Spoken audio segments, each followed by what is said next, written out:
Hi guys! For today's video, ayan, nandito tayo ngayon sa Kabugsakan, dito sa amin sa Barangay Tugos, at tayo ay may clean up drive. Magalinis tayo dito sa Kabugsakan. Tara! First time ko pala nganing magpunta dito sa Kabugsakan, at ito pa lamang pala nga yung inatawag na bukana guys. Pero tingnan nyo naman, at maganda rin naman pala talaga dito guys. Ilang taon na ako nakatira dito, pero ngayon pa lamang ako nakapunta din eh. Tingnan nyo naman, napakasarap waring maglangoy sa tubig na ito. At napakalinis at napakalinaw din nga ni pala niyan. Tara, i-explore natin ang lugar. Mas maganda daw ito guys, doon sa taas. Kaya tingnan natin. Ayan, abangan nyo guys. Diyan muna at magalinis muna tayo.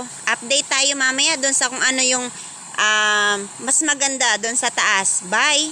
Iniwan lamang pala nga namin yung aming mga daladalahan dyan at agad na rin kaming umakyat doon sa mismong Kabugsakan Falls doon sa taas. Dahil doon naman talaga yung aming target destination, kaya eto at umakyat na kami. Bit-bit ko dyan yung aking walis at ang sako na paglagyan namin ng mga napupulot naming plastic sa daan.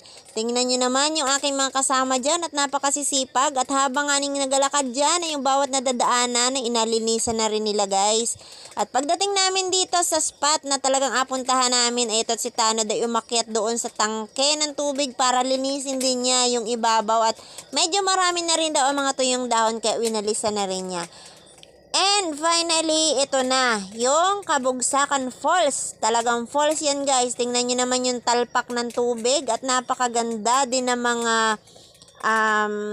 structure ng mga bato dito guys. Napakaganda niyang pagmasdan. Kung marirenovate talaga ito guys, napakagandang spot. Lalo na dun sa mga mahilig mag-explore sa nature, ay perfect na perfect po itong Kabugsakan. So sana talaga ay isaayos na ulit ito at maibalik sa dati.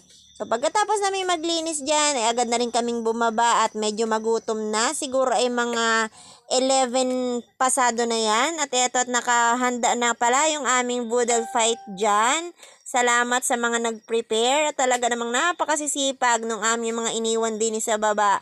May pa-flower pa yan ng fruits na tingnan nyo naman guys, at napakasarap tingnan. So, after ng kainan, ay eto at may kaunting kwentuhan at saka relax din ng kaunti bago